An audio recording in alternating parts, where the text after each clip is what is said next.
विष्णू, बोला मालक. काय चाललंय काय सध्या वाड्यावर? सगळं ठीक चाललंय मालक.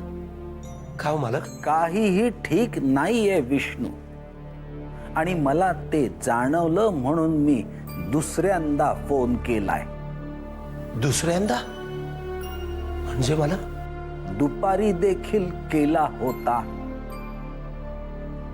तेव्हा आपण कुठेतरी बाहेर गेला होतात, सोपान काकांना एकट्यालाच वाड्यावर सोडून. कुठेतरी नाही मालक, मी देवळात गेलो होतो. अरे पण तू नसताना वाड्यात कोणी आलं असतं तर एकटे सोपान काका काय करणार होते? पण मालक, मी दरवाजा वगैरे सगळं नीट बंद करून गेलो होतो. आणि मालक, सोपान आजोबांना उठता येत नाही म्हणून त्यांच्या उशाशी त्यांच्या खाण्यापिण्याची सगळी व्यवस्था करून गेलो होतो. विष्णू, सोपान काका अजूनही आजारी आहेत? हो, बोलतात ते पण नीट आठवून आठवून. साधं कुशीवर पण वळता येत नाही हो त्यांना. आश्चर्य आहे. माझ्याशी फोनवर 10 वाक्य बोलले ते. कोण? सोपान आजोबा? हो, सोपान काकाच.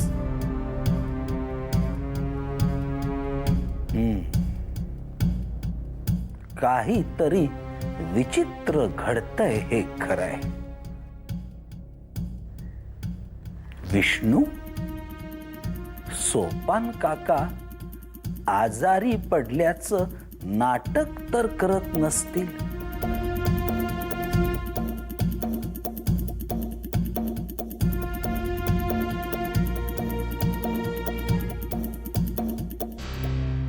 एरवी मी म्हटलं असतं मालक, पण अलीकडे त्यांची अवस्था खरंच बघवत नाही हो. खरं सांगायचं तर मालक, त्यांना लवकर बरं वाटावं म्हणूनच मी देवळात गेलो होतो. श्रीराम श्रीराम. विष्णू, हा मालक. नक्कीच काहीतरी घोळ आहे. बघ, 2 गोष्टी शक्य आहेत. एक तर सोपान काका आपल्याशी खोटं बोलता आहेत, किंवा किंवा काय मालक? नाही, काही नाही. तू फक्त सोपान काकांवर लक्ष ठेव. हो. आणि काही जाणवलंच तुला तसं तर मला ताबडतोब फोन कर. बरं मालक. ठेवतो आता फोन. ठीक. श्रीराम श्रीराम.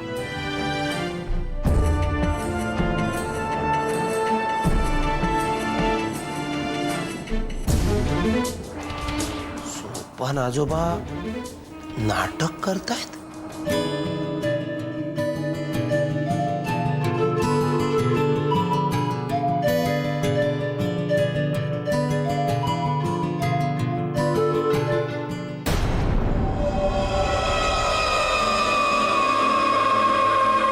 तनिष्का कितीही म्हणाली तरी मी जर काही न करता गप्प राहिले तर धोका आहे. आतापर्यंत त्या प्रियाने किती जणांच्या मनात विष घालवलं असेल माहित नाही. तिला काही न करता गप्प बसले ना तर उद्यापर्यंत आधी सुद्धा माझ्या विरोधात उभा राहायला वेळ लागणार नाही. वाड्यातली संधी हुकली. कदाचित मी ठिकाण चुकीचं निवडलं असेल. वाड्यात खरोखर पार्वती आहे की नाही हे नंतर शोधू, पण त्याआधी या प्रियाला कायमचं गप्प करायला हवं. आणि आता योग्य वेळेची वाट पाहत राहिले तर हीच वेळ काळ बनून समोर उभी राहील. आता प्रिया नाही, मलाच प्रयत्न करायला हवेत.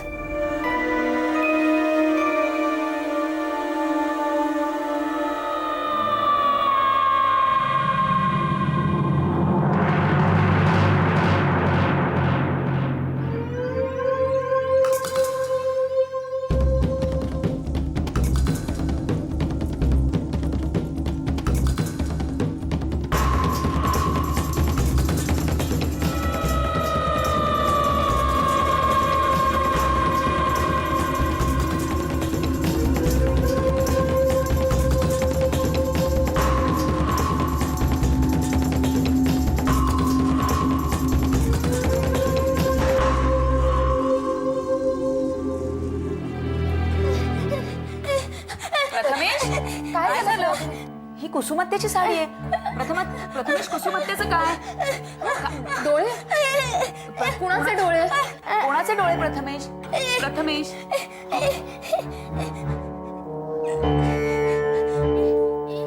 कुसुमात्या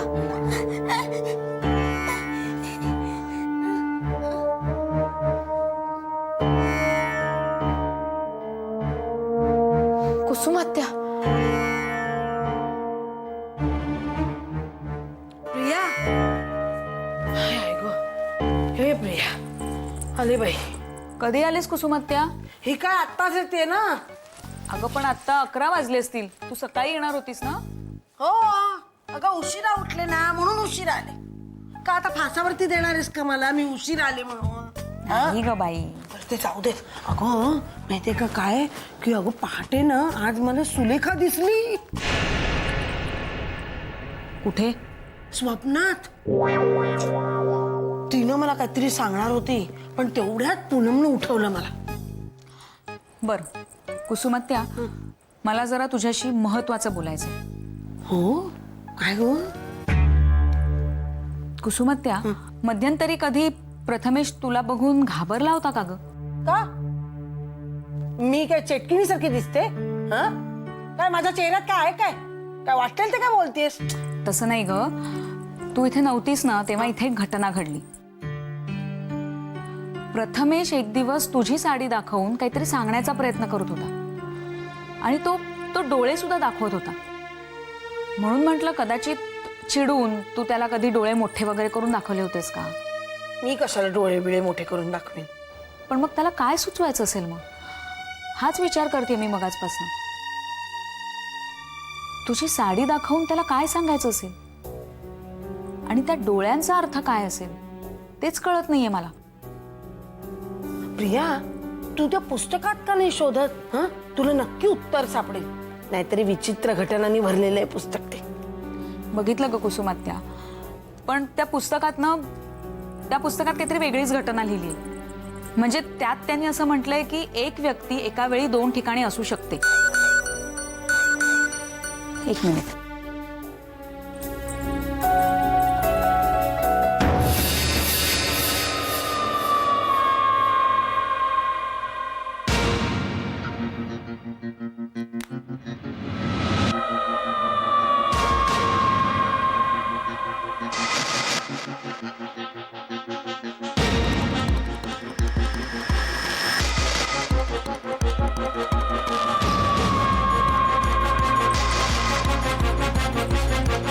तर मी काय सांगत होते की एक व्यक्ती एकाच वेळी 2 ठिकाणी असू शकते. आता ही व्यक्ती जर सुलेखा असेल तर? हा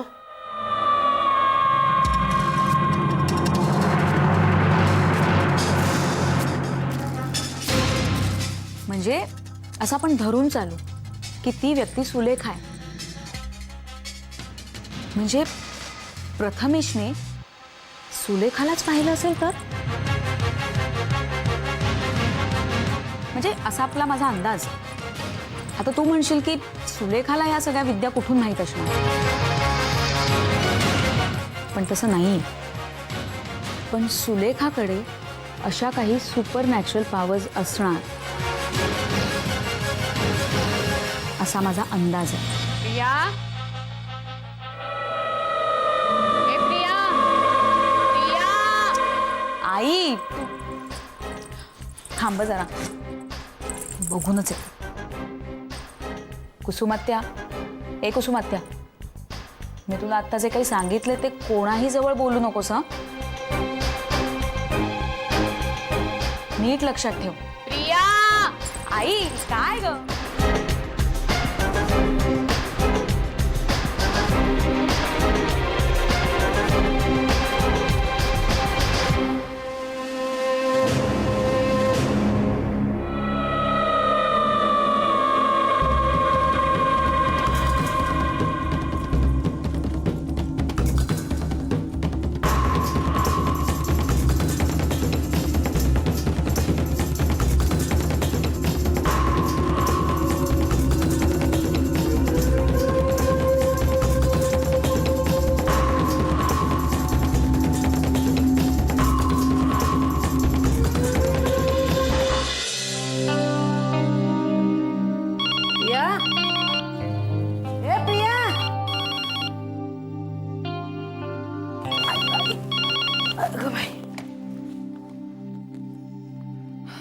हॅलो काय? सुलेखा सुलेखा अगं कुठून बोलतेस तू?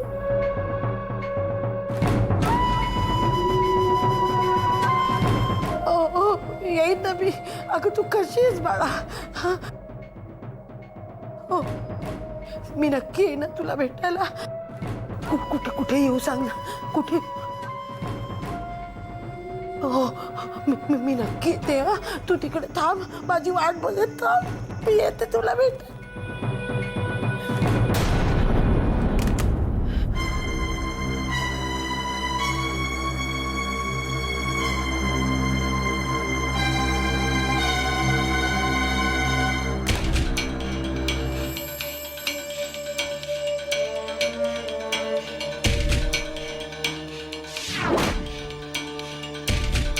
कुसुमत्या अगं आई पण ना तीच ती 4-5 वाक्य ऐकवण्यासाठी बोलवून घेतलं. हे आवर ते आवर, इथे पसारा टाकलायस तिथे पसारा टाकलायस. एनिवे जाऊ दे. कुसुमत्या मी मगाशी तुला काय सांगत होते? अगं ते सगळं जाऊ दे. अगं मला आता बाहेर जायचंय अगदी असं घाईत. कुठे? ते हे अगं त्या एक डोंगरेबाई म्हणून आहे त्यांनी बोलवलंय मला. माहिती आहेत मला. लतिकाची आजी ना? हा डोंगरेबाई? नाही अगं त्या नाही काही. त्या नाही त्या आजी आहेत. त्या म्हातारे आहेत. ह्या डोंगरेबाई माझ्या वयाच्या. हा म्हणजे त्यांची तब्येत बरी नाहीये ना. त्यांचाच फोन आला होता मला आत्ता. हो आणि म्हणजे काय आहे की अगं तिकडे त्या देवळात जाते ना मी संध्याकाळची. तिथे भेटतात त्या मला. त्यांचा फोन आला होता. त्या म्हणाल्या की तुम्ही मला बघायला या म्हणून. अगं असं म्हणजे एकमेकांचं असं दुःख सांगितलं ना की असं हलकं होतं ना. माझ्यासारख्या एकट्याच आहेत त्या. कुसुमत्या मी येऊ का तुझ्या बरोबर तिथपर्यंत? कशाला? कसं आहे ना मी स्टेशनला जातीये. मी रिक्षानीच जाणार आहे. तुला मध्ये ड्रॉप करते ना. एकाच रिक्षाने जाऊ दोघी जणी. आणि तू म्हणतेस की तुझ्या या कोण ज्या डोंगरे बाई आहेत त्यांना बरं नाहीये ना.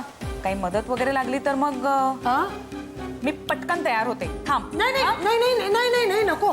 ते हे म्हणजे मी त्या स्टेशनच्या इथे मी खरं तर जाणारच नाहीये. म्हणजे माझं काही तिकडे काहीच काम नाहीये. आणि तू कशाला माझ्या बरोबर येतेस ना? एवढा वेळ कशाला माझ्या बरोबर घालवतेस? त्यात काय? आणि तुला तयार व्हायला खूपच वेळ लागतो. कुसुमत्या मी पटकन तयार होते. नाही नको. थांब. नाही मला वेळ लागला. तू थांब. मी आले तुला वेळ पटकन. लागतो. कुसुमत्या प्रिया छे बाई.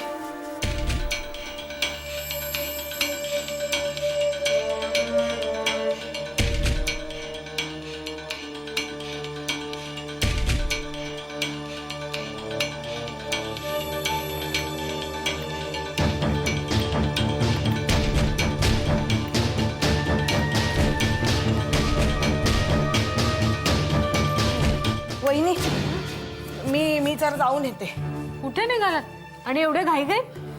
अगं त्या डोंगरेबाई आहेत ना. डोंगरेबाई. अगो त्यांना बरं वाटत नाहीये. त्यांना भेटायला जाते माहितीये का. अगो त्या एकट्याच असतात ना माझ्यासारख्या बिचाऱ्या. पण आता या वेळेला कुठे निघालात? पावसाची लक्षणं आहेत. अगं छत्री घेते ना मी. छत्री आहे माझी ना. ती छत्री घेते मी बरोबर. मग पण काही खायला देऊ का तुम्हाला? नाही खाल्लंय मी. नंतर मी. जरा थांबा. मला नीट सांगा त्या डोंगरेबाई म्हणजे नेमक्या कुठे राहतात त्या? अगं त्या इकडे जवळच राहतात ना. पण जवळ म्हणजे कुठे? अगं म्हणजे इकडेच ग. ह्या इकडेच राहतात. मी आल्यानंतर तुला सगळं सांगते ग. आता मी जाते. मला त्यांनी बोलवलंय ना विचारायला. बरं नाहीये. पण तुम्ही कधीपर्यंत? वंस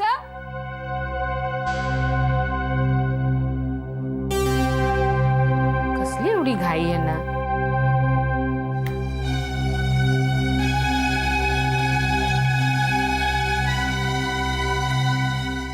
सुलेखा अगं कशी आहेस तू? हा बरी आहेस ना? माझी खात्रीच होती तू परत येशील म्हणून. मला माहितीच होतं तुला काही होणार नाहीये म्हणून. अगं मध्यंतरी एक बाबा मला भेटले होते ना. ते मला म्हणाले की सुलेखा जिवंत आहे आणि ती घरातल्या कोणाशी तरी संपर्क ठेवून आहे म्हणून. खरंच मला बरं वाटलं ग तुला भेटून. कशी आहेस तू बाळा? अगं हे काय तुझ्या डोळ्यात पाणी? खरं सांगू कुसुमात्या, आज कितीतरी दिवसांनी एवढं प्रेमानं बोलणारं कोणीतरी भेटलं मला. खरंच इतके दिवस मी कशी जगते ना, तुला काय सांगू. कुसुमात्या, तुम्हाला माझी काळजी आहे ना, म्हणूनच कदाचित मी आहे, नाहीतर एव्हाना संपलेच असते. अगं काहीतरीच काय बोलतीयस. अगं पण कुठे होतीस तू इतके दिवस? स्वतःचा जीव वाचवत फिरत होते कुसुमात्या, ते सरंजामींपासून. कुसुमात्या, मी ना त्या अभिमानला जिजूंचा खून करताना पाहिले. काय सांगतेस काय? त्या अभिमानला? हो ना, म्हणूनच तर असं जीव मुठीत घेऊन लपून बसावं लागतंय सगळीकडे. आणखीन काय काय तुझ्या नशिबात होणारे देव जाणे. अगं तू आता हे सगळं सांगितलंस ना, आता मी काय सांगते ते ऐक. मध्यंतरी आमच्या घरामधून कोणीतरी तुझ्या मम्मांना फोन केला होता धमकीचा. हो, आणि तुझ्या मम्मांना काय वाटतंय, तो फोन तूच केला होतास. मी? हो. हे कोण आणि का करतंय ना, मला खरंच कळत नाही कुसुमात्या. काय साधायचं कुणाला माझं वाईट करू. खरंच ग, एकतर आधीच माझ्या मम्माच्या मनात माझ्याबद्दल इतके गैरसमज आहे, त्यात हे असं काही झालं तर खरंच विश्वास ठेवेल का ते माझ्यावर?